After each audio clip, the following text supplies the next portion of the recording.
بسم اللہ الرحمن الرحیم۔ باب فی التسمیۃ عند الوضوء۔ باب ہے اس حدیث کے بیان میں جو آئی ہے وضو کے وقت اللہ کا نام لینے کے بیان میں، یعنی بسم اللہ پڑھنے کے بیان میں۔ بسم اللہ وضو سے پہلے، تو وضو کے احکام بیان ہو رہے ہیں، مسائل۔ آغاز ہوا تھا کہ احکام کا وضو کے کہ پہلے جب آدمی بیدار ہو تو اٹھنے کے بعد برتن میں ہاتھ داخل کرنے سے پہلے ہاتھوں کو باہر دھوئے، اور پھر اس کے بعد اگلا مسئلہ کیا تھا؟ اس سے پہلے کیا مسئلہ تھا؟ نہیں استنجا نہیں، کل دو بار۔ ہاں جی، تو وضو کے مسائل اب احکام بیان ہے۔ تو بسم اللہ جو ہے وہ ہاتھ دھونا ہے سب سے پہلا کام، پھر اس کے بعد بسم اللہ پڑھنا ہے۔ تو آیا یہ بسم اللہ جو ہے وضو سے پہلے یہ وضو کے لیے شرط ہے، فرض ہے، واجب ہے یا مستحب ہے؟ تو بسم اللہ جو ہے وضو سے پہلے یہ مستحب ہے، سنت ہے اور مستحب ہے، جبکہ اصحاب ظواہر میں سے بعض کی یہ رائے ہے کہ بسم اللہ وضو سے پہلے یہ شرط ہے، یعنی اگر بسم اللہ کے بغیر وضو کیا تو بسم اللہ کے بغیر اگر وضو کیا تو وضو نہیں ہوگا، تسمیہ شرط ہے بعض اصحاب ظواہر کے۔ لیکن جمہور ائمہ فرماتے ہیں کہ بسم اللہ وضو سے پہلے یہ مستحب ہے، اس لیے کہ بسم اللہ کے بارے میں جتنی بھی احادیث ہیں وہ ساری کی ساری جو ہیں وہ سنداً ضعیف ہیں، اور کثرت الاسناد کی وجہ سے وہ حسن لغیرہ کی درجے میں پہنچ جاتی ہیں، لیکن وہ حدیث جو تعدد طرق کی وجہ سے یا وہ احادیث جو کثرت اسناد کی وجہ سے حسن کے درجے کو پہنچیں، ان کی وجہ سے ان احادیث کی بدولت استحباب اور سنیت تو ثابت ہوتی ہے، ان احادیث سے وجوب اور فرضیت اور شرطیت ثابت نہیں ہوتی۔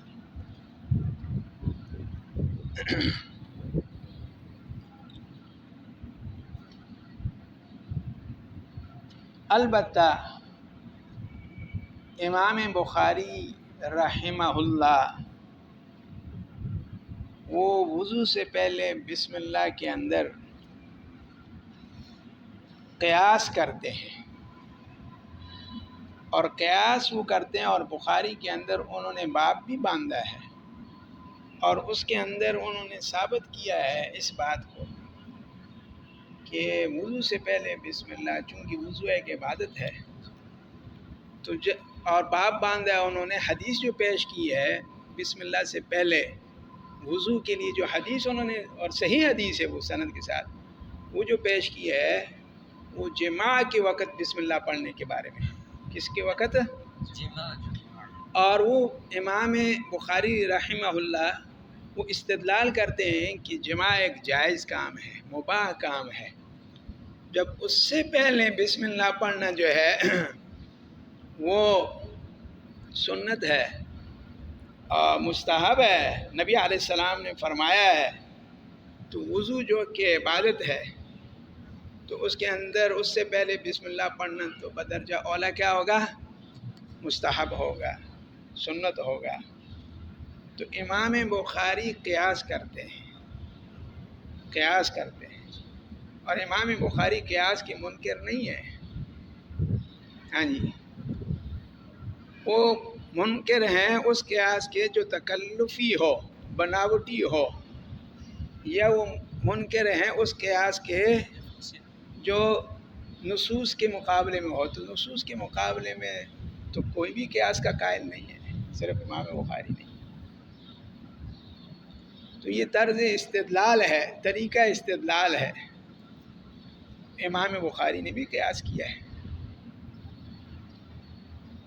تو بہرحال خلاصہ یہ ہے کہ کثیر احادیث ہیں جو وضو سے پہلے بسم اللہ کو بیان کرتی ہیں، لیکن ساری سند کے لحاظ سے کمزور ہیں، لیکن تعدد طرق کی وجہ سے وہ حسن کے درجے کو ہو جاتی ہیں، اور حسن لغیرہ، اور حسن لغیرہ بھی مقبول حدیث ہے۔ کیا ہے؟ ہاں البتہ ابو داود کی ایک روایت ہے، وہ جو مشہور روایت ہے کہ کلو امر ذی لم یبدأ بسم اللہ فہو اقطع و ابتر، وہ حدیث بھی دلیل کے طور پر پیش کرتے ہیں کہ وضو بھی ایک کاموں میں سے ایک کام ہے، تو اس کا آغاز بھی کس سے ہونا چاہیے؟ بسم اللہ سے ہونا چاہیے۔ تو وہ تو عام حدیث ہے نا، صرف بسم اللہ کے ساتھ خاص نہیں ہے، ہر کام کے وضو کے ساتھ خاص نہیں ہے، بلکہ ہر کام کے ساتھ اس کا تعلق ہے۔ جو بھی کام آدمی کرے تو بسم اللہ پڑھ کر کے شروع کرے۔ تو وہ حدیث ابو داود کے اندر ہے، اور اس کی سند ان احادیث کے مقابلے میں جو وضو کے اندر تسمیہ کو بیان کرتی ہیں اس کی ذرا سند زیادہ ہے۔ ہاں اس کی سند پر بھی بحث ہے، لیکن ان کے مقابلے میں بات کر رہا ہوں۔ ہاں جی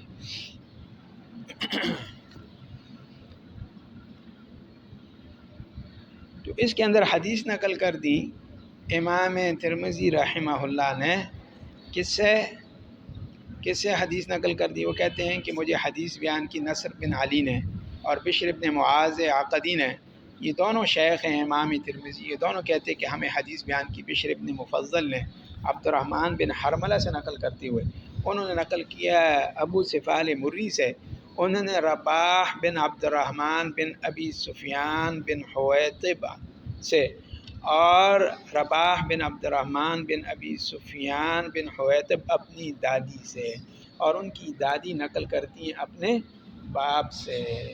اور یہ کون ہے؟ امام ترمذی نے بھی نام اس کا ذکر کیا ہے، اور مستدرک حاکم کے اندر حاکم نے اپنی سند کے ساتھ ان کے نام کو ذکر کیا ہے، اور نام ان کا ہے اسماء بنت سعید، اسماء بنت بن زید، اسماء بنت سعید ہنی بن زید اور بن عمرو بن نفیل، عمرو بن نفیل، یہ ہیں دادی ان کی۔ اور وہ نقل کرتے ہیں، کس سے نقل کرتی ہیں؟ اسماء بنت سعید نقل کرتی ہیں اپنے باپ کس سے؟ سعید سے، اور سعید جو ہیں وہ صحابی ہیں۔ کیا ہیں؟ سعید بن زید بن عمرو بن نفیل۔ ہاں ان کے دادی کہتی ہیں کہ وہ اپنے باپ سے روایت کرتے ہیں کہ وہ کہتے ہیں کہ میں نے سنا رسول اللہ صلی اللہ علیہ وسلم کو کہ آپ فرمایا کرتے تھے لا وضوء لمن لم یذکر اسم اللہ علیہ، نہیں ہے اس شخص کا وضو، نہیں ہے اس شخص کا وضو جو اللہ کا نام نہ لے، اس پر وضو کرتے وقت اللہ کا نام نہ لے، اس کا وضو نہیں ہے۔ تو اس کا یہ مطلب نہیں ہے کہ وضو کامل نہیں ہے، بلکہ لا متبادر معنی یہ کہ وضو ہے نہیں۔ لیکن میں نے آپ کو بتلایا چونکہ حدیث سند کے اس درجے پر نہیں ہے، اگر یہ سند کے اعلیٰ درجے پر ہوتی تو پھر یہ نفی پر محمول ہوتی۔ کس پر؟ ہاں نہ کہ کمال کی نفی پر، جبکہ بعض احناف کہتے ہیں کہ لا سے مراد یہاں پر کمال ہے، کہ لا وضو لا کمال، کہ وضو کے اندر کمال نہیں ہے جس نے کیا نہیں پڑھا بسم اللہ، بلکہ وضو ہی نہیں ہے۔ لیکن چونکہ یہ حدیث جو ہے اور اس بارے میں جتنی بھی احادیث ہیں وہ سب کی سب سندن کمزور درجے کی ہیں، اور تعدد طرق کی وجہ سے ان کے اندر حسن آئے، اس سے وجوب اور فرضیت اور شرطیت ثابت نہیں ہوتی، اس سے صرف استحباب اور سنیت ثابت ہوتی ہے۔ تو اس وجہ سے لا معنی میں ہے کس کے؟ نہیں ہے، نفی کے معنی میں، وضو ہے ہی نہیں، ہوتا ہی نہیں وضو۔ لیکن یہاں سے مراد کیا ہے؟ یعنی مستحب نہیں ہے، سنت نہیں ہے۔ وفی الباب عن عائشہ و ابی ہریرہ، اور اس باب کے اندر حضرت عائشہ سے بھی ہے، ابو ہریرہ سے بھی ہے، ابو سعید خدری سے بھی ہے، سہل بن سعد سے بھی ہے، حضرت انس سے بھی ہے۔ امام ترمذی فرماتے ہیں کہ امام احمد بن حنبل کہتے ہیں، کون کہتے ہیں؟ ہاں، لا اعلم فی هذا الباب حدیثا له اسناد جید، میں اس پورے باب کے اندر کوئی ایسی حدیث نہیں پاتا، مجھے علم نہیں ہے اس باب کے اندر کسی ایسی حدیث کا جس کی اسناد کیا ہو؟ صحیح ہو اسناد۔ اور اسحاق بن راہوے، کون؟ اسحاق بن راہوے بھی فقیہ ہیں اور محدث ہیں اور امام بخاری کے شیخ ہیں۔ ان کا نقطہ نظر یہ ہے کہ بسم اللہ شرط ہے۔ بسم اللہ کیا ہے؟ شرط ہے۔ اور بسم اللہ کا تارک اگر ہو ناسین، کیا ہو؟ نسیانن، اگر بسم اللہ رہ گئی ہو بھول کر کے، یا اس نے چھوڑی ہو جان بوجھ کر، لیکن وہ تعویل کرتا ہے، کیا کرتا ہے؟ تعویل کرتا ہے۔ تعویل یہ کرتا ہے کہ وہ اجتہاد یہ کرتا ہے کہ چونکہ بسم اللہ فرض نہیں ہے، واجب نہیں ہے، اس لیے کہ صحیح حدیث سے ثابت نہیں ہے، ثبوت صحیح حدیث سے نہیں ہے، لہذا مستحب ہے۔ تو اگر تعویل کر کے چھوڑتا ہے تو تب بھی کوئی حرج نہیں ہے، بھول کر کے چھوڑتا ہے تب بھی کوئی حرج، لیکن جان بوجھ کر کے چھوڑتا ہے تو اعادہ کرے گا وضو کا۔ کیا کرے گا؟ نہیں سمجھے بات کو؟ وقال اسحاق بن راویہ فرماتے ہیں ان ترکت تسمیت عامدن، اگر اس نے جان بوجھ کر کے بسم اللہ کو چھوڑا، ہاں، تو اعاد الوضو، کیا کرے گا؟ ہاں، وان کان ناسیا او متأولا اجزاء، اگر وہ چھوڑ رہا ہے بسم اللہ کو بھول کر کے چھوڑنے والا ہے یا تعویل کر کے چھوڑتا ہے تو اجزاء، تو اس کا وضو کیا ہے؟ ہو جائے گا، بغیر بسم اللہ کے بھی ہو جائے گا۔ امام بخاری فرماتے ہیں قال محمد بن اسماعیل، امام بخاری فرماتے ہیں کہ احسن شیء فی هذا الباب، کہ اس باب کے اندر سب سے زیادہ عمدہ وہ رباح بن عبد الرحمن کی حدیث ہے۔ کس کی حدیث ہے؟ رباح بن عبد الرحمن۔ ہاں، اور رباح بن عبد الرحمن کی حدیث جو نقل کرتے ہیں کس سے؟ ہاں، وہ کس سے؟ حضرت عثمان سے۔ اس کی سند آگے بیان کر لیں گے، وہ حضرت عثمان سے نقل کرتے ہیں رباح بن، ہاں جی، یہاں پر تو دادی سے نقل کرتے ہیں نا، وہاں پر اس کی سند کے بارے میں امام ترمذی فرماتے ہیں وہ والی سند جو ہے وہ اس کے مقابلے میں زیادہ صحیح ہے۔ امام ترمذی فرماتے ہیں کہ رباح بن عبد الرحمن اپنی دادی سے اور اپنے باپ سے، وہ ابوہا، ہاں، اور ان کے ابا جو ہیں ان کا نام کیا ہے؟ سعید ہے، اور وہ بیٹے ہیں زید بن عامر بن نفیل کے۔ اور ابو سمال مری بھی آیا تھا نا اس حدیث کے راوی میں سے ایک راوی، ابو سمال مری جو ہے ان کا نام ثمامہ بن حسین ہے، کیا ہے؟ ہاں، اور رباح بن عبد الرحمن ان کو ابو بکر بن حویتب بھی کہا جاتا ہے، ان کو کیا کہا جاتا ہے؟ ابو بکر بن حویتب، ہاں، ابو بکر بن حویتب بھی کہا جاتا ہے، کس کو؟ رباح بن عبد الرحمن بن ابی سفیان بن حویتب، حالانکہ وہ حویتب کا تو بیٹا نہیں ہے، حویتب تو کیا ہے؟ دادا ہے، تو جد کی طرف بھی نسبت ہو جاتی ہے، تو لہذا وہ وہی راوی اور کوئی راوی نہیں ہے، نسبت جد کی طرف بھی ہو جاتی ہے، یہ کہنا چاہتے ہیں۔ منہم من روا ھذا الحدیث، ان میں سے بعض محدثین وہ ہیں جنہوں نے اس حدیث کو روایت کیا ہے اور کہا ہے کہ عن ابی بکر بن حویتب، عن ابی، ہاں، بجائے رباح بن عبد الرحمن بن ابی سفیان بن حویتب کی جگہ کیا کہا ہے؟ ہاں، عن ابی بکر بن حویتب فنسبہ الی جدہ، تو انہوں نے اس کو منسوب کر دیا، اس کی نسبت کر دی دادا کی طرف۔ کس کی طرف؟ جد کی طرف۔ تو لہذا جد کی طرف یعنی ایک اشکال کو دور کر رہا ہے، اشکال کی کوئی اور نہیں ہے، وہی ہے، اشتباہ کو دور کر رہا ہے کہ اشتباہ نہیں ہے، بلکہ یہ رباح جو ہے یہ وہی ہے، ہاں، ابو بکر وہی رباح ہے، اور ابو بکر یہ عبد الرحمن کا بیٹا ہے، اور عبد الرحمن کس کا بیٹا ہے؟ ابو سفیان کا، ہیں، اور ابو سفیان پھر بیٹے ہیں حویتب کے، تو یہ نسبت دادا کی طرف ہوگی، کوئی اور نہیں ہے۔ باب ما جاء فی المضمضۃ والاستنشاق، ہاں جی، باب ہے اس حدیث کے بیان میں جو آئی ہے مضمضہ اور استنشاق کے بیان میں، مضمضہ اور استنشاق، ہاں، استنشاق، مضمضہ اور استنشاق، اس بات کے اندر تو اتفاق ہے، ہاں، تمام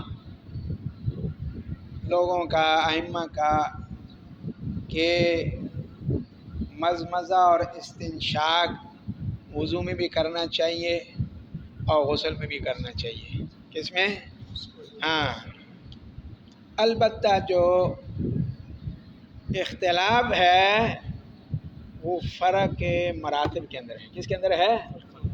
ہاں، کہ وضو کے اندر بعض لوگ کہتے ہیں کہ اس کا مرتبہ وجوب کا نہیں ہے بلکہ کس کا ہے؟ سنت کا ہے اور استحباب کا ہے. اور غسل کے اندر اس کا درجہ جو ہے، مرتبہ جو ہے وہ وجوب کا ہے. کس کا ہے؟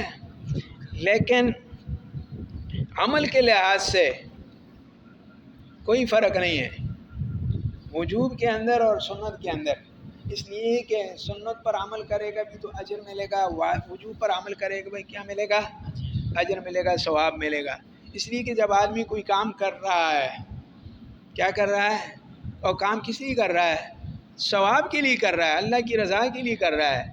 تو اس طریقے سے کرے نا، قطع نظر سے کہ کیا سنت ہے، کیا مستحب ہے، کیا واجب ہے، اس طریقے سے کرے گا جس طرح اللہ کے نبی نے کیا ہے.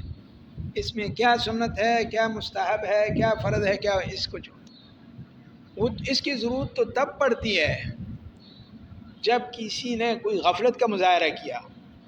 کس کا؟ لاپرواہی اور غفلت کا مظاہرہ کرتے ہوئے اس نے مزمزہ اور استنشاق چھوڑ دیا ہے. تو اب دیکھا جائے گا کہ اس کا درجہ کیا ہے، کہ اس کو دوبارہ وضو کرنا پڑے گا یا کہ نہیں وضو کافی ہو گیا ہے. تو یہ جو اختلاف ہوتا ہے، یہ اختلاف جو ائمہ کا، کوئی کہتا ہے فرض ہے، کوئی کہتا ہے واجب ہے، کوئی کہتا ہے سنت ہے، یہ اختلاف عمل کے اندر اختلاف نہیں ہے بلکہ یہ اختلاف نظری اور فکری اختلاف ہے. کیسا اختلاف ہے؟ ہاں، فکر کا اور نظر کا اختلاف ہے. عمل کے اندر تو سب کہتے ہیں ضروری ہے، اس لیے کہ مستحب بھی وہ ہے جس پر عمل کیا جائے، جس پر کیا کیا جائے، اور مستحب بھی. اب کوئی اگر یہ کہے کہ ان کے تو اس کے اندر جو ہے فرق ہے، مرتبوں کا تو فرق ہے، مراتب کا، تو مراتب کا فرق تو میں نے آپ کو بتلایا ہے کہ احکام کے اندر تو ہوتا ہے. کیا ہے؟ ہاں، حتیٰ کہ بعض فرائض ایسے ہیں کہ دونوں فرائض ہیں لیکن ان کے اندر کیا ہے؟ فرق ہے مرتبوں کا. مثال میں نے دی تھی آپ کو کہ عصر کی نماز ہے، فجر کی نماز ہے. عصر کی نماز کا زیادہ ثواب ہے. حافظ علی الصلاۃ حافظ علی الصلوات والصلاۃ الوسطیٰ، اور وسطیٰ کے بارے میں کثیر روایات اس بات کو بیان کرتی ہیں کہ وہ عصر کی نماز ہے. اور پھر فجر کی نماز کی الگ سے شان ہے. اسی طرح واجب کے اندر بھی فرق مراتب ہوتا ہے، سنتوں کے اندر بھی فرق مراتب ہے. اب فجر کی سنتوں کی تاکید زیادہ ہے باقی سنتوں کے مقابلے میں، حالانکہ درجہ تو سب کا کیا ہے؟ سنت ہے نا، سنن مؤکدہ ہیں. فجر کی سنتیں ہیں، ظہر کی سنتیں ہیں، مغرب کی سنتیں ہیں، عشاء کی سنتیں ہیں، سب سنتیں مؤکدہ ہیں. لیکن ان میں درجہ کس کا زیادہ ہے؟ فجر کی، ان کی زیادہ تاکید ہے تو مرتبہ تو زیادہ ہو گیا نا. تو لہذا اثر جو ہوتا ہے احکام کے اندر مرتبوں کا تو فرق ہوا کرتا ہے. تو یہ جو اختلاف ہے اصل میں کوئی اختلاف نہیں ہے، یہ اختلاف نظری اور فکری اختلاف ہے. نظری اور فکری اصل اختلاف ہوا تھا جو عمل کے اندر اختلاف ہو. عمل کے اندر اختلاف کیا ہے؟ کوئی کہے کہ یہ جائز ہے، دوسرا کہے کہ جائز نہیں ہے. پھر وہاں پر ضرورت پڑتی ہے کہ تطبیق کی جائے یا ترجیح دی جائے کہ جو کہتا ہے کہ جائز نہیں ہے اور وہاں پر کہ یہ عمل جائز نہیں ہے، کہتا ہے یہ عمل جائز ہے. جائز اور ناجائز ہونے کی صورت میں پھر یہ عمل کا اختلاف ہے. وہاں پر پھر ضرورت پڑتی ہے کہ تحقیق کی جائے اور نتیجہ نکالا جائے، کہ معلوم کیا جائے کہ کون سا قول راجح ہے اور کون سا قول مرجوح ہے، یا تطبیق مطابقت پیدا کی جائے، وہاں پر ضرورت پڑتی ہے. تو اب مزمزہ اور استنشاق جو ہے یہ جمہور ائمہ کا، جمہور محدثین اور فقہا کی یہ رائے ہے کہ وضو کے اندر مزمزہ اور استنشاق سنت ہے اور غسل کے اندر مزمزہ اور استنشاق واجب ہے، جمہور کی رائے.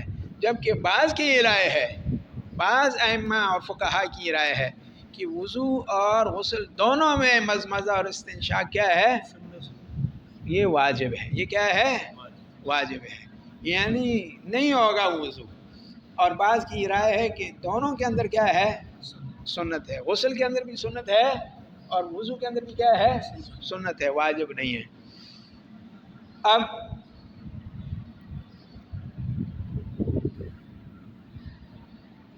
استدلال کس سے کرتے ہیں جمہور ائمہ کہ مضمضہ اور استنشاق جو ہے وہ وضو کے اندر تو سنت ہے لیکن غسل کے اندر کیا ہے؟ واجب ہے. ہیں وہ استدلال کرتے ہیں قرآن پاک کی آیت سے. عثمان طرز استدلال کو سمجھنا ہے. قرآن پاک کی آیت سے استدلال کرتے ہیں، ان احادیث سے نہیں. اس لیے کہ حدیث کے اندر تو مضمضہ وضو کے اندر بھی مضمضے کا آیا ہے اور غسل کے اندر بھی کس کا آیا ہے؟ مضمضہ اور استنشاق کا دونوں کا اندر آیا ہے. وہ قرآن پاک کی آیت، اور آیت جو ہے وضو کی یا ایھا الذین آمنوا اذا قمتم الی الصلاۃ فاغسلوا وجوہکم. تو وضو کی آیت کے اندر کیا ہے؟ فاغسلوا وجوہکم، اپنے چہروں کو دھو. اچھا چہرہ مواجہت سے یہ نکلا ہے. وجو مواجہت کس کو کہتے ہیں؟ کہ جب آدمی سامنے دیکھے تو جو اس کی جس جگہ پر نظر پڑے وہ ہے اس کا چہرہ، وہ ہے مواجہت.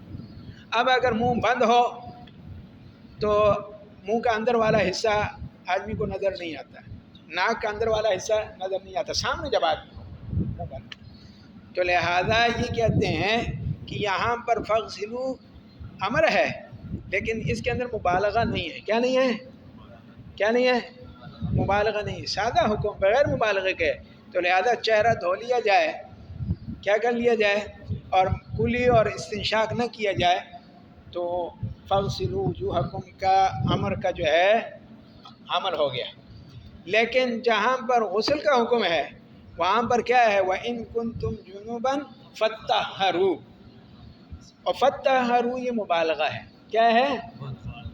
اسی طرح حَتَّى تَغْتَسِلُوا، حَتَّى تَغْتَسِلُوا، یہ تغتسلوا اغتسال بھی کیا ہے؟ مبالغہ ہے. اور مبالغہ کہ جب جنبی ہو تو اچھی طرح طہارت حاصل کرو. تو اچھی طرح طہارت کیا ہے؟ اچھی طرح طہارت یہ ہے کہ جہاں جہاں پانی پہنچانا بلا تکلف، بلا مشقت، بلا تعب ممکن ہے وہاں وہاں کیا کیا جائے؟ پانی پہنچایا جائے. اب منہ کے اندر پانی کلی کرنا یہ بلا مشقت اور بلا تعب یہ ممکن ہے.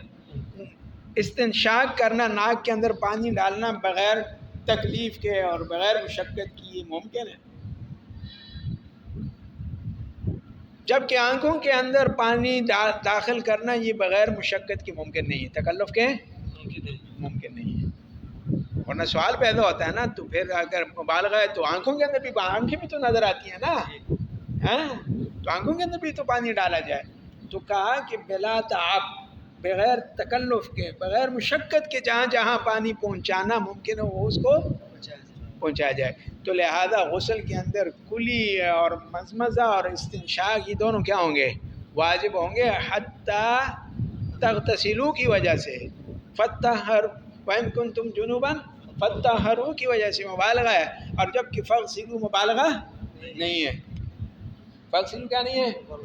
جب مبالغہ نہیں ہے تو احادیث کے اندر تو حکم ہے دونوں کے اندر نا، تو احادیث سے جو ہے وہ سنیت ثابت ہو گئی ہیں، اور قرآن کی آیت سے کیا ثابت ہو گیا؟ فرضیت. اور غسل کے اندر فرضیت ہے، وجوب ہے. تو یہ استدلال اس طرح سے کرتے ہیں. سمجھ آئی کہ نہیں آئی؟ ہاں جی. آگے پھر مذاہب بھی بیان کریں گے.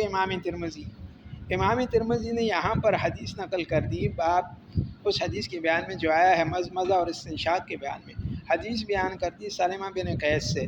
سلمہ بن قیس کہتے ہیں کہ رسول اللہ صلی اللہ علیہ وسلم نے فرمایا اذا توضأت فانتصر، جب تو وضو کرے تو کیا کرو؟ ہاں جی، ناک میں پانی ڈال کر کے ناک کو جاڑو. ظاہر بات ہے استنصار تو تب ہوگا نا جب پہلے ناک کے اندر کیا ہوگا؟ پانی چڑھانا ہوگا. اچھا، وَإِذَا اسْتَجْمَرْتَ فَأَوْتِرْ، اور جب تو استنجا کرے اور پتھروں سے استنجا کرے استجمار کہتے ہیں پتھر استعمال کرنا ہے استنجا کے اندر. جمر پتھر کو کہتے ہیں نا جمرہ. ہاں رمی جمار. تو فاوتر تو طاق عادت کو اختیار، جس کو اختیار کر طاق عادت. ہاں جی. اور اس باب کے اندر حضرت عثمان سے بھی ہے، لقیط بن صبرہ سے بھی ہے، ابن عباس سے بھی ہے، مقدام بن معدی کرب سے بھی ہے، وائل ابن حجر سے بھی، ابو ہریرہ سے بھی ہے. امام ترمذی فرماتے ہیں کہ سلمہ بن قیس کی حدیث حسن ہے، صحیح ہے. اور اختلاف ہو گیا اہل علم کا. ہاں اہل علم کا کیا ہو گیا اس بات کے اندر؟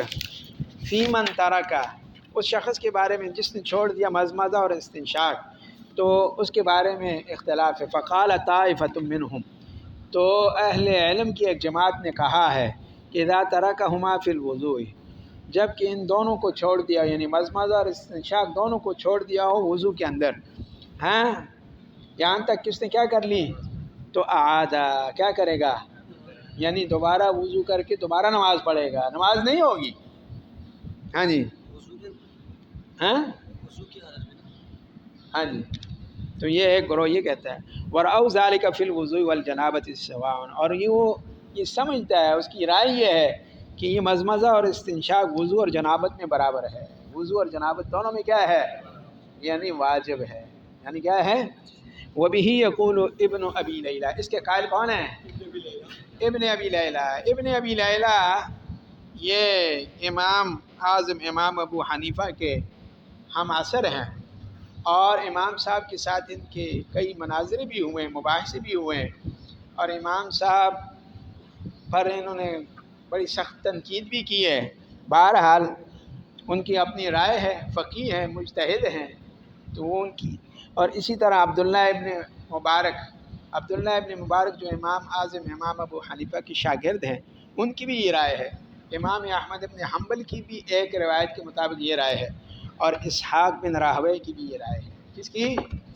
ہاں کہ دونوں کے اندر کیا ہے، برابر ہے. ہاں جی. اور امام احمد ابن حنبل کہتے ہیں کہ الاستنشاق اوقد، استنشاق جو ہے وہ زیادہ کیا ہے، کس کے مقابلے میں، ہاں من المزمزۃ. قال ابو عیسیٰ، امام ترمذی فرماتے ہیں وقالت طائفۃ، اور اہل علم کی ایک اور جماعت، ہاں وہ کیا کہتی ہے، یعید فی الجنابۃ ولا یعید فی الوضوء، جنابت میں تو اعادہ کرے گا، اگر مزمزہ اور استنشاق کے بغیر غسل کر لیا، نماز پڑھ لی، تو دوبارہ غسل کر کے نماز پڑھے گا. ولا یعید فی الوضوء، وضو کے اندر نماز کا اعادہ نہیں کرے گا. اصل میں تو نماز ہے نا، وضو مقصود نہیں ہے نا. وضو کر کے نماز پڑھی ہے تو نماز دوبارہ پڑھے گا. وضو کر کے غسل کر کے بلا مزمزہ اور استنشاق غسل کیا ہے اور نماز پڑھ لی، تو نماز کیا کرے گا، دوبارہ پڑھے گا. دوبارہ کب پڑھے گا، جب دوبارہ غسل کرے گا. اور ایسا غسل جس کے اندر مزمزہ اور استنشاق ہو. وہ یہ کس کا قول ہے، یہ سفیان ثوری کا قول ہے، بعض اہل کوفہ کا قول ہے، یعنی امام صاحب کا قول ہے، صاحبین کا بھی یہ قول ہے. وقالت طائفۃ، اور ایک گروہ کہتا ہے لا یعید فی الوضوء ولا فی الجنابۃ، وضو میں بھی اعادہ نہیں کرے گا اور جنابت میں بھی کیا نہیں کرے گا. ہاں لأنہما سنت، کیونکہ یہ کیا ہے، سنت ہے نبی صلی اللہ علیہ وسلم سے. فلا تجب الاعادۃ علی، تو نہیں واجب ہوگا اعادہ اس شخص پر من ترکہما فی الوضوء، جس نے ان دونوں کو چھوڑ دیا ہو، کس کے اندر، ولا فی الجنابۃ، اور نہیں اعادہ ہے کس کے اندر. اور یہ قول کس کا ہے، مالک اور شافعی کا ہے. امام مالک اور امام شافعی رحمہ دونوں کا نقطہ نظر یہ ہے کہ غسل کے اندر اور وضو کے اندر، غسل جنابت کے اندر اور وضو کے اندر، دونوں کے اندر مزمزہ اور استنشاق کیا ہے، سنت ہے. کیا ہے، سنت ہے. ہاں جی.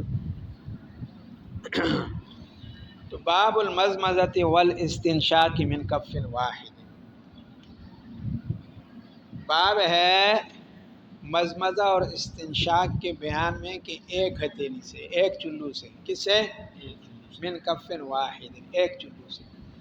کیا مطلب ہے ایک چلو سے، مطلب یہ ہے کہ ایک چلو بھر کر کے کچھ پانی منہ میں ڈالا اور کچھ کس میں ڈالا، ناک میں ڈالا. دونوں مزمزہ اور استنشاق دونوں کس سے، ایک دفعہ پانی لے کر کے، پھر دوسری دفعہ پانی لے کر، پھر تیسری دفعہ پانی لے کر، یعنی 3 دفعہ پانی لیا ہے اور کچھ حصہ منہ میں ڈالا ہے اور کچھ کس میں ڈالا ہے؟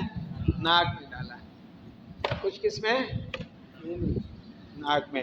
تو یہ یعنی 3 دفعہ، اور لیکن ایک ہی دفعہ ناک میں بھی اور کس میں؟ منہ میں بھی۔ تو یہ امام ترمذی نے حدیث اس کے بارے میں ذکر کر دی اور یہ ثابت کیا ہے اس بات کو کہ ایک دفعہ آدمی پانی لے اور دونوں میں ڈالے تو یہ بھی کافی ہو جاتا ہے۔ یہ بھی کیا ہو جاتا ہے؟ اس سے بھی مزمزہ اور استنشاق ہو جاتا ہے اور 3 دفعہ دونوں ہو گئے، اور اس کے لیے حدیث ذکر کر دی۔ جبکہ احناف کے نزدیک، کس کے نزدیک؟ 3 دفعہ کلی کے لیے الگ سے پانی لے گا مستقل، اور 3 دفعہ پھر اس کے بعد استنشاق کے لیے الگ سے پانی لے کر کے کیا کرے گا؟ استنشاق کرے گا، ناک میں پانی ڈال کر کے ناک کو جاڑے گا الگ الگ۔ اب اس حدیث کا جو ہے بعض احناف جواب دیتے ہیں، بعض جس طرح کہ ابن الحمام حنفی ہے، ہاں وہ یہ کہتے ہیں کہ یہاں پر تنازع فعلین ہے۔ کیا ہے؟ ہاں، تو تنازع فعلین کیا ہوتا ہے؟ ہاں، یعنی معمول ایک ہو نا، عامل کیا ہو؟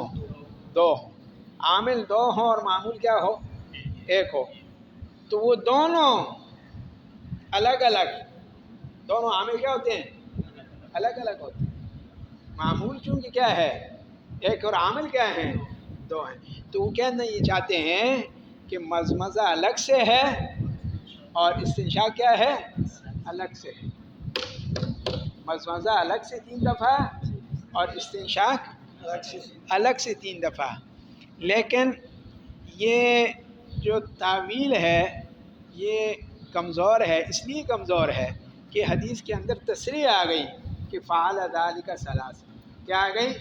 اگر یہ بات مان لی جائے، تنازع فعلین کو مان لیا جائے، پھر ہونا چاہیے تھا فعل ذالک ستہ۔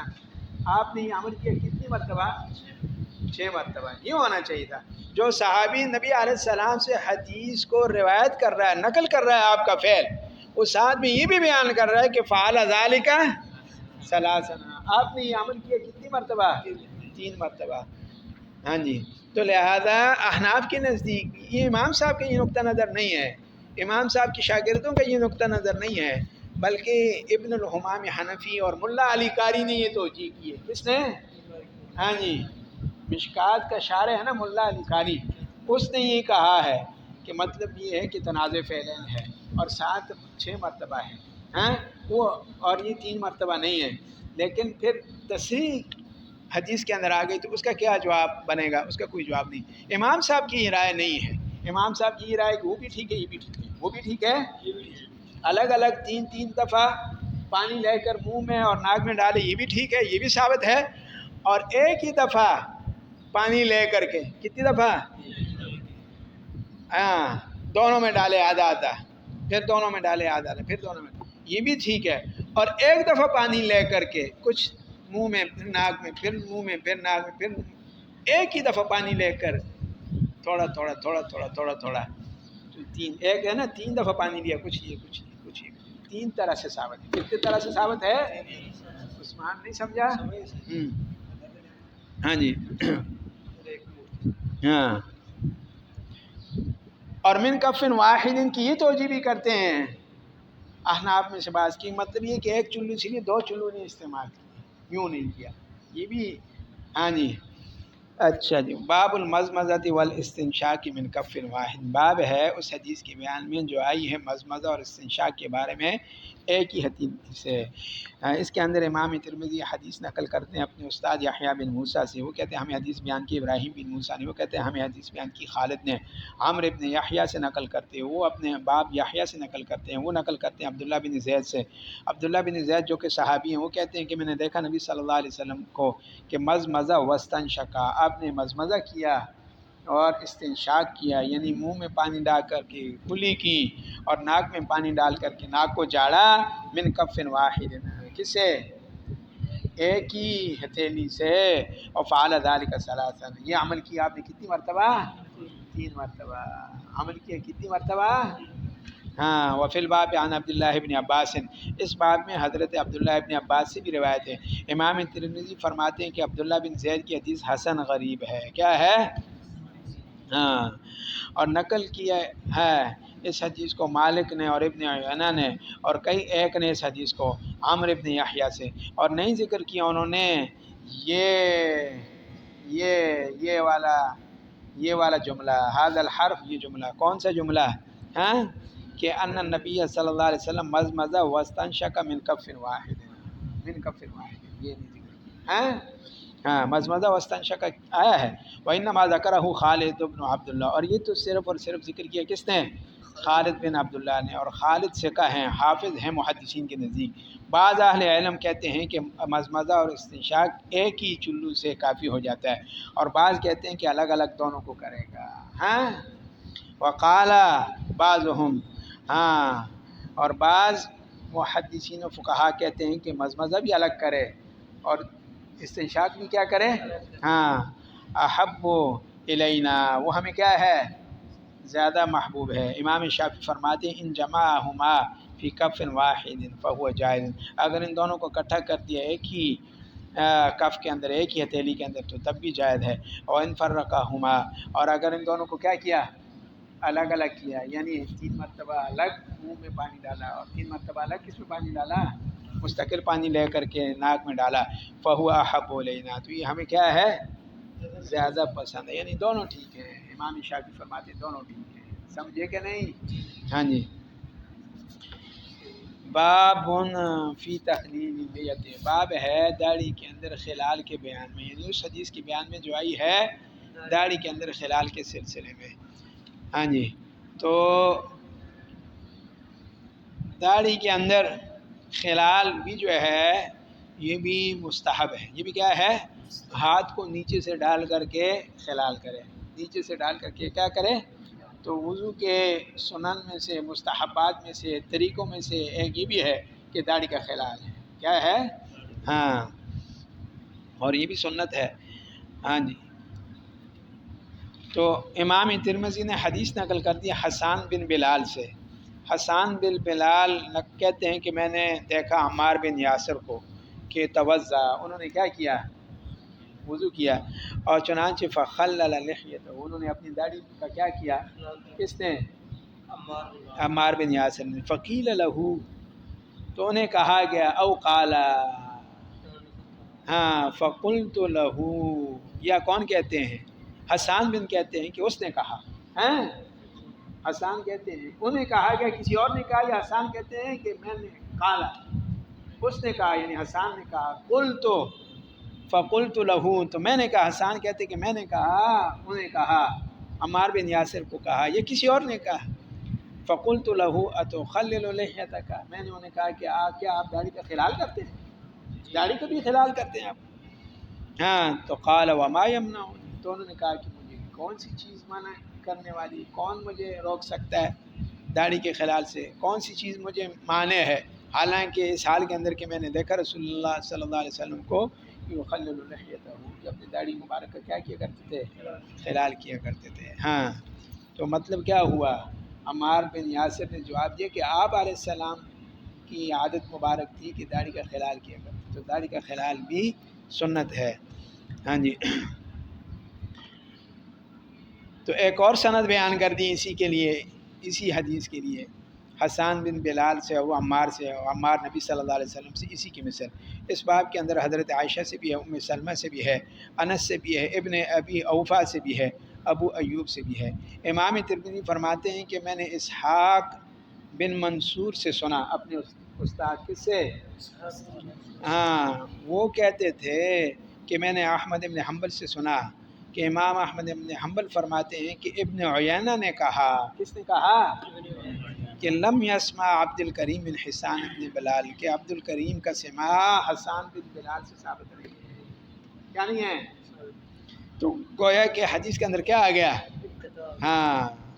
کون سی حدیث کے اندر؟ یہ خلال والی حدیث کے جو ہے، یہ اس کے اندر جو ہے ابن عیینہ نے کہا کہ نہیں سماع کی عبد الکریم نے حسان بن بلال سے. یہاں پر راوی عبد الکریم ہے نا. ہاں سفیان بن عیینہ کہتے ہیں نقل کرتے ہیں عبد الکریم بن ابی المخارق سے ہیں, اور عبد الکریم بن ابو المخارق جو ابو امیہ ہے نا وہ نقل کرتے ہیں کس سے؟ حسان بن بلال سے. تو ابن عیینہ نے, سفیان ابن عیینہ نے کہا, کس نے کہا؟ ہاں کہ ان کا سماع نہیں ثابت. اچھا جی, ایک اور حدیث سند کے ساتھ, اس حدیث کو ایک اور سند کے ساتھ امام ترمذی نے نقل کر دیا کہ وہ سند ہے ان کے استاد بیان کرتے ہیں امام ترمذی کو یحییٰ بن موسیٰ, اور وہ یحییٰ بن موسیٰ کہتے ہیں ہمیں حدیث بیان کی عبدالرزاق نے, وہ نقل کرتے ہیں اسرائیل سے, وہ نقل کرتے ہیں عامر بن شقیق سے, عامر بن شقیق اس کو نقل کرتے ہیں ابو وائل سے, ابو وائل نقل کرتے ہیں عثمان بن عفان سے. حضرت عثمان بن عفان فرماتے ہیں کہ نبی صلی اللہ علیہ وسلم کان یخلل لحیتہ, آپ اپنی داڑھی مبارک کا کیا کیا کرتے تھے؟ امام ترمذی فرماتے ہیں کہ ھذا حدیث حسن صحیح, یہ حدیث حسن صحیح. اور امام بخاری فرماتے ہیں, امام ترمذی کہتے ہیں اپنے استاد کا قول نقل کرتے ہیں. ہاں امام بخاری کہتے ہیں کہ امام ترمذی کہتے ہیں کہ امام بخاری نے کہا وقال محمد بن اسماعیل اصح شیء فی ھذا الباب, اس باب کے اندر سب سے زیادہ جو صحیح ہے وہ عامر بن شقیق کی حدیث ہے جو ابو وائل سے, اور وہ کس سے نقل کرتے ہیں؟ وقال, بہرحال جتنی بھی احادیث ہیں سب سندن کمزور ہیں, سب سندن کیا ہیں؟ ہاں اس کے باوجود امام ترمذی فرماتے ہیں وقال بہذا, باوجود اس کے کہ ان کے اندر احادیث سندن کیا ہیں؟ کمزور ہیں. اکثر اہل علم نے کہا نبی صلی اللہ علیہ وسلم کے اصحاب میں سے اور تابعین میں سے کیا رأوا تخلیل اللحیہ, وہ سمجھتے ہیں کہ داڑھی کے اندر کیا ہے؟ خلال ہے. وبہ یقول الشافعی, اسی کے قائل ہیں شافعی بھی. اور کہا احمد بن حنبل نے ان سہا عن التخلیل فہو جائز, اگر اس سے بھول گیا ہو داڑھی کے اندر خلال تو تب کیا ہے؟ ہاں جائز ہے. ہاں اسحاق بن راہوے نے کہا ان ترکہ ناسیاً, اگر اس سے بھول کر کے داڑھی کے اندر خلال رہ گیا, او متأولاً, یا کیا کر کے تعویل کر کے اس نے چھوڑ دیا ہے داڑھی کے اندر خلال. تعویل یہ کرتا ہے کہ جو احادیث ہیں وہ اتنے صحت کے اونچے معیار پر نہیں ہیں, لہذا ضروری نہیں ہے, تو اجزا تو کیا ہے؟ وَإِن تَرَكَهُ عَامِدًا, اور اگر اس نے جان بوجھ کر کے چھوڑا, ناسیاً بھی نہیں اور تعویل بھی کوئی نہیں کرتا, متأول بھی نہیں ہے, تو دوبارہ نماز پڑھنی پڑے گی. مطلب ہے کہ وضو دوبارہ کرے گا, خلال کرے گا تو تب وضو ہوگا, ورنہ نہیں ہوگا. کون کہتے ہیں؟ اسحاق بن راہوے. باب ما جاء فی مسح الرأس, باب ہے اس حدیث کے بیان میں جو آئی ہے سر کے مسح کے سلسلے میں کہ انہ یبدأ بمقدم الرأس الی مؤخرہ, کہ وہ آغاز کرے گا سر کے اگلے حصے سے اور لے جائے گا پیچھے تک. کدھر تک؟ ہاں آغاز کرے گا سر کے کس سے, آگے سے شروع کرے گا اور پیچھے لے جائے گا. تو سر کے مسح کے بارے میں اب ہے حدیث نقل کر رہے ہیں, اور سر کے مسح کے بارے میں امام ترمذی باب باندھا ہے اور اس بات کو بیان کر رہے ہیں کہ سر کا مسح بھی جو ہے وہ چونکہ وضو کے احکام میں سے ایک حکم ہے نا, ہاں کہ وَامْسَحُوا بِرُؤُوسِكُمْ, اور اپنے سروں کا کیا کرو؟ مسح کرو. اچھا اب وَامْسَحُوا بِرُؤُوسِكُمْ کے اندر امام شافعی اور امام مالک اور ائمہ یہ کہتے ہیں کہ حکم چونکہ مطلق ہے, کیا ہے حکم چونکہ کیا ہے؟ ہاں یہاں پر مقید نہیں ہے کہ سر کا مسح کرو تو کتنا کرو, آدھے سر کا کرو, پورے سر کا کرو. ہیں وَامْسَحُوا بِرُؤُوسِكُمْ مطلق ہے, تو مطلق سے جو ہے امام مالک یہ نتیجہ نکالتے ہیں کہ پورے سر کا مسح فرض ہے. مطلق ہے تو مطلق سے فرد کامل مراد ہوتا ہے, اور فرد کامل پورے سر کا مسح کیا ہے؟ پورے سر کا مسح وہ کہتے ہیں فرض ہے. اور امام شافعی فرماتے ہیں مطلق ہے, تو مطلق ہے تو مطلق جو ہوتا ہے ادنا ما یطلق علیہ, تو ادنا وہ مقدار جس پر اطلاق ہو سکے وہ مراد ہے. وہ کیا ہے؟ ادنا ما یطلق علیہ الراس, ادنا وہ مقدار جس پر سر کا کیا ہو سکے؟ اطلاق ہو سکے, وہ کیا ہے؟ وہ مقدار. تو وہ کہتے ہیں ادنا کتنا؟ 3 بال ہے. کتنے ہیں؟ ہاں سر چونکہ مجموعہ ہے نا بالوں کا, سر کیا ہے تو 3 بال وہ ادنا ہے, تو لہذا 3 بالوں پر اگر اس کا مسح ہو گیا تو وَامْسَحُوا بِرُؤُوسِكُمْ کا مصداق ہو گیا. وَامْسَحُوا ہاں، جبکہ حضرات حنفیہ فرماتے ہیں کہ سر کا مسح آیا تو مطلق ہے، لیکن احادیث نے اس کو مقید کر دیا۔ کیا کر دیا؟ حدیث ہے کہ نبی علیہ السلام نے اپنی پیشانی کی مقدار سر پر مسح کی، مسح، ہاں اپنی پیشانی کی مقدار سر پر کیا کیا؟ مسح کیا۔ تو یہ حدیث، اور ایک دفعہ بھی پوری زندگی کے اندر نبی علیہ السلام سے ایک بھی ایسی روایت نہیں ہے کہ چوتھائی سر سے کم مقدار کی مسح کو کوئی حدیث کیا کرنے والی ہو، بیان کرنے والی۔ تو اگر چوتھائی سر سے کم مسح جائز ہوتا تو تعلیماً للجواز آپ ایک آدھ دفعہ تو کرتے ہیں۔ کیا کرتے ہیں؟ ایک آدھ دفعہ تو کرتے ہیں، سمجھے کہ نہیں؟ تو لہذا چوتھائی سر کا مسح احناف کہتے ہیں فرض ہے، اور پورے سر کا مسح یہ سنت ہے۔ کیا ہے؟ امام مالک رحمہ اللہ وہ کہتے ہیں کہ پورے سر کا مسح کیا ہے؟ فرض ہے۔ پورے سر کا مسح کیا ہے؟ فرض ہے۔ اور امام شافعی فرماتے ہیں کہ اتنا سر کی مقدار، اتنا مسح جتنے تین بالوں کی مقدار سر پر مسح فرض ہے، اور پورے سر کا مسح کیا ہے؟ سنت ہے۔ اور سنت تب ہے جب تکرار ہو 3 دفعہ۔ کتنی دفعہ؟ ہاں، تکرار سنت ہے۔ تو امام مالک رحمہ اللہ اس حدیث کا کیا جواب دیتے ہیں کہ جس کے اندر ناسیے کی مقدار سر پر مسح ہے، اس کا کیا جواب دیتے ہیں؟ تو اس کا جواب یہ، کیا وہ مانتے نہیں ہو؟ مانتے ہیں۔ وہ کہتے ہیں کہ جہاں پر آیا ہے جس کے اندر ناسیے کی مقدار سر پر مسح، اس میں ساتھ میں علی العمامہ بھی آیا ہے۔ کیا ہے؟ ہاں، کیا ہے؟ علی الامام، کہ آپ نے ناسیے کی مقدار سر پر مسح کیا اور پگڑی پر مسح کیا۔ کیا کیا؟ ہاں، تم ناسیے کی مقدار سر پر مسح اور باقی کس پر مسح؟ پگڑی پر۔ تو پورے سر کا مسح وہ کہتے ہیں۔ اور جہاں پر صرف ناسیہ آتی ہے، جہاں پر صرف حدیث کے اندر کیا آتا ہے، جس کے اندر امامہ نہیں ہے، تو اس کو بھی وہ مقید کرتے ہیں اس حدیث کے ساتھ جو امامہ والی ہے۔ کیا ہے؟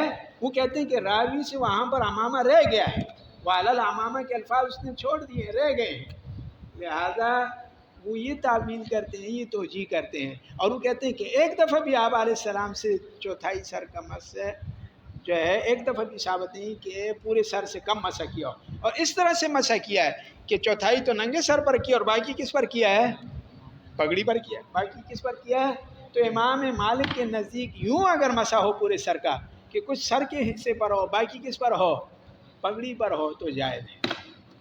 سمجھے کہ نہیں سمجھے؟ امام احمد بن حنبل کے نزدیک اس طرح سے جائز نہیں ہے۔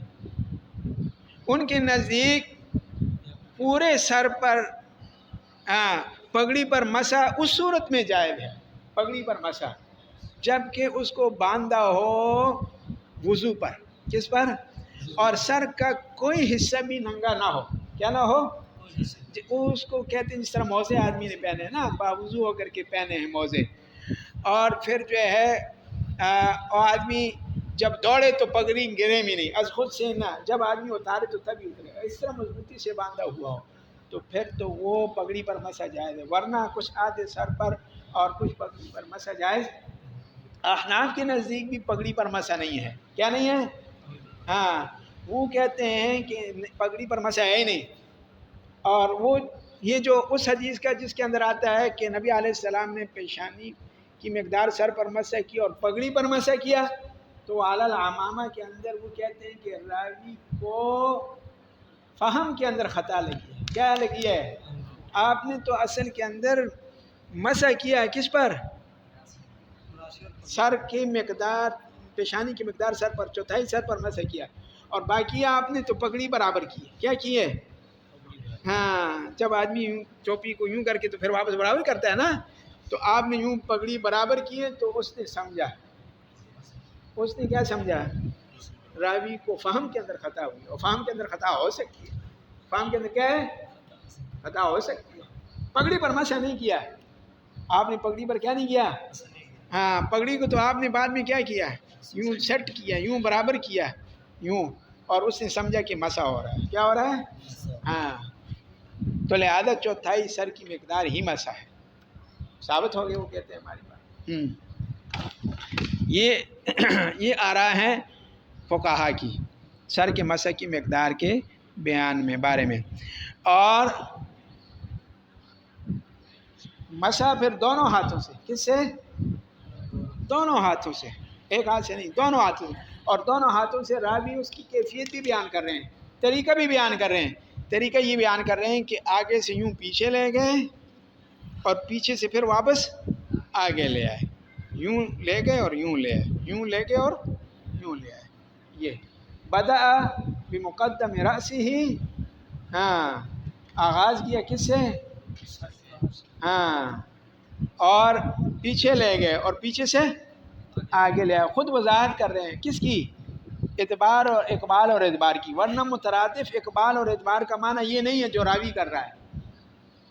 اقبال کس کو کہتے ہیں؟ اقبال سامنے سے آنے کو کہتے ہیں. کس کو کہتے ہیں؟ اور اعتبار کس کو کہتے ہیں؟ ہاں، پیچھے واپس مڑ جانے کو کہتے ہیں اعتبار. اعتبار پیٹ پھیر کر کے چلے جانے کو کہتے ہیں نا عثمان. ہاں. اور اقبال کس کو کہتے ہیں؟ اب پیچھے جانے کو تو ادوار ہونا چاہیے، آگے آنے کو کیا ہونا چاہیے؟ ہاں. لیکن راوی کیا کر رہا ہے؟ راوی کہہ رہا ہے کہ آغاز کیا آپ نے آگے سے، پیچھے لے گئے، اور اس کو وہ کیا کہہ رہا ہے؟ اور پیچھے سے آگے لانے کو کیا کہہ رہا ہے؟ ادوار کہہ رہا ہے. ہاں جی، ہاں جی. تو ہم نے سمجھنا ہے راوی نے کیا معنی کیا اس کا. ورنہ جو اس کا مترادف معنی ہے اور جو معنی جو متبادر ہے وہ تو یہ ہے کہ پیچھے سے آگے لے اور آگے سے پیچھے لے. ہاں جی، سمجھے کہ نہیں؟ امام ترمذی نے حدیث نقل کر دی اس کے اندر اپنے استاد اسحاق بن موسیٰ انصاری سے نقل کر کے. انہوں نے نقل کیا مان سے، انہوں نے مالک بن انس سے، انہوں نے عمرو بن یحییٰ سے، اور عمرو بن یحییٰ نے اپنے باپ یحییٰ سے، اور انہوں نے عبداللہ بن زید سے. عبداللہ بن زید کہتے ہیں کہ رسول اللہ صلی اللہ علیہ وسلم نے اپنے سر مبارک کا مسح کیا بیدیہ ہے. کس سے مسح کیا؟ دونوں ہاتھوں سے. اور فاقبل بہما وادبرا، فاقبل بہما وادبرا، آگے سے پیچھے لے گئے اور پیچھے سے آگے لے آئے. اقبل بہما، دونوں ہاتھوں کو آگے سے کدھر لے گئے؟